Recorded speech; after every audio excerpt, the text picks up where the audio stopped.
अब नया ethanol season जो 1 नवंबर से शुरू होने जा रहा है, उसमें सारे रिस्ट्रिक्शंस हटा दिए जाएंगे, सारी लिमिट्स हटा दी जाएंगी। ये कंपनीज फ्री हैं इन मोड्स के जरिए इथेनॉल जितना चाहे उतना प्रोड्यूस करें। तो एक टाइटनिंग थी, उसे हटा दिया गया है। तो अपने आप में एक सेंटिमेंट पॉजिटिव खबर, पर दरअसल ये किस हद तक फाइनेंशियल्स में परकुलेट कर सकती है, डायनेमिक्स क्या है इस समय, वो समझने की जरूरत। अभी तो फॉरी रिलीफ, अभी तो सेंटिमेंट स्क्रीन्स पे स्टॉक्स की चाल के लिहाज से नजर आ रहे हैं। तो ऐसे में आमतौर पे शुगर रिलेटेड कोई भी बड़ा डेवलपमेंट होता है, आपको याद होगा चैनल पे हमेशा अविनाश वर्मा साहब नजर आते हैं, फॉर्मर डीजी इस्मा के और खुद भी कुछ इथेनॉल प्लांट्स के promoter. Avinash sir, good afternoon. अच्छा लग रहा है बहुत दिनों बाद आपको वापस देखते हुए। पहले तो अविनाश सर, ये रिस्ट्रिक्शंस हटाए इसीलिए गए क्योंकि पहले लगाए थे कि शायद शुगर की प्रोडक्शन सप्लाई को लेकर कंसर्न्स थे, और शायद अब कोई नए शुगर सीजन से कंसर्न्स नहीं है, खेती अच्छी होगी और शायद इसीलिए रिस्ट्रिक्शंस हटा दिए गए। तो पहले तो डायनेमिक समझाओ आप, किस तरह की सप्लाई एक्सपेक्टेड है, किस तरह की डिमांड है, तो उससे समझ में आएगा तस्वीर थी कैसी जो सरकार ने इस तरह का लीवे दे दिया।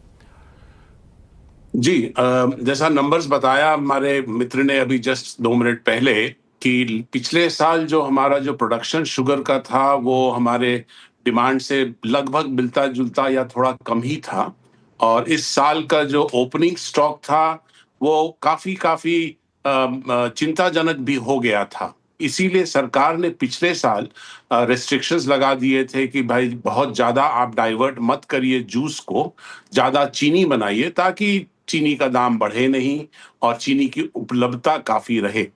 बट इस साल जैसा आपने मेंशन किया, गन्ना का उत्पादन बहुत बढ़िया रहेगा और इसीलिए प्रोडक्शन भी ज्यादा रहेगा। तो ये इथेनॉल पॉलिसी का जो होल बैकग्राउंड है, वो बैकग्राउंड ऐसे ही बना ताकि हम लोग एक फ्लेक्सिबिलिटी दे शुगर इंडस्ट्री को, कि जब उनकी शुगर केन की प्रोडक्शन ज्यादा हो या शुगर की प्रोडक्शन ज्यादा होने वाली हो, तो आप शुगर कम बनाएं, सरप्लस कम करें और इथेनॉल की प्रोडक्शन ज्यादा करें।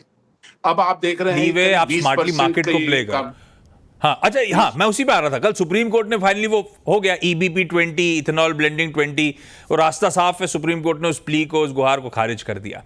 तो इथेनॉल इंडस्ट्री के डायनेमिक्स कैसे हैं, किस तरह की ओएमसीज की डिमांड है सर इस समय, कितनी चाहिए, और कितना ये शुगर इंडस्ट्री और आप सब मिलकर सप्लाई इथेनॉल कर पाते हो?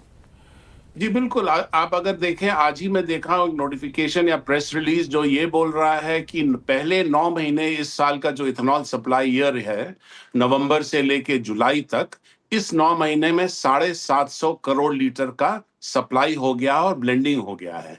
और अगला 3 महीना का अगर मैं इसको अप्रोक्सीमेट अरिथमेटिक लगाऊं तो 1000 करोड़ का सप्लाई हो जाएगा इस साल, जो कि हमारे 20% ब्लेंडिंग के लिए इनफ है। तो जो डिमांड है ऑयल कंपनीज की, उसे हम मीट करने में पूरी हम लोग केपेबल हैं और हम लोग सप्लाई मीट कर रहे हैं। अगले साल एक नेचुरल ग्रोथ होगा जो पेट्रोल कंजम्पशन का है, इसीलिए ये 1000 बढ़ के 1050 या 1100 करोड़ का डिमांड आएगा।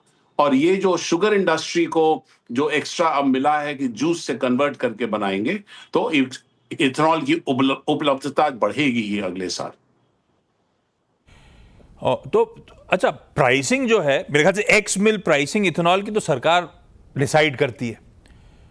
तो ऐसे में इस समय डायनेमिक्स कैसे हैं, मतलब इस लिहाज से कि जो रेट मिल रहा है और जो मेरा खर्च हो रहा है, लार्जली औसतन कितना डिफरेंशियल होता है?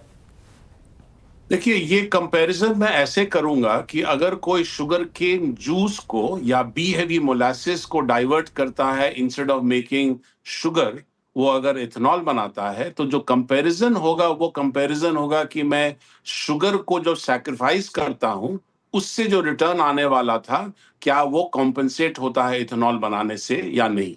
और भारत सरकार का जो फॉर्मूला है वो एग्जैक्टली इसी फॉर्मूला के ऊपर बेस्ड है कि शुगर का जो प्राइस होगा मार्केट में, उसको कॉम्पेंसेट करे इथेनॉल से। तो अभी अगले साल का प्राइस अभी तक अनाउंस नहीं हुआ है, बट मैं एक्सपेक्ट करता हूं कि चूंकि गन्ने का दाम भी बढ़ा है और शुगर का प्राइस भी ऑब्वियसली नेचुरली हर साल थोड़ा सा तो इंक्रीज होना चाहिए बिकॉज ऑफ द इन्फ्लेशन, तो थोड़ी बढ़ोतरी आनी चाहिए शुगर इथेनॉल प्राइस में। कंपनीज के पास एक लीवर हो गया, जुडिशियसली डिसाइड करें कितना चीनी प्रोड्यूस करनी है, कितना इथेनॉल बनाना है, कहाँ किस तरह के समीकरण बैठ रहे हैं। वही अपने आप में एक बढ़िया रिलीफ है और इसीलिए स्टॉक्स बेहतर करते हुए। अच्छा अविनाश सर, आपकी भी वो इथेनॉल प्लांट है पर वो ग्रेन बेस्ड है, अनाज बेस्ड है, आपके लिए कॉम्पिटिटिव इंटेंसिटी बढ़ जाती है क्या फिर? हाँ, हम लोग बेसिकली मकई यूज करते हैं, या जो एफसीआई का जो सरप्लस राइस होता है जो खराब ना हो जाए, वो हम लोग यूज करके उसको कन्वर्ट करते हैं into ethanol. Grain based plants के लिए दिक्कत वाली खबर कि शुगर से डाइवर्ट होकर आएगा अब खूब सारा इथेनॉल।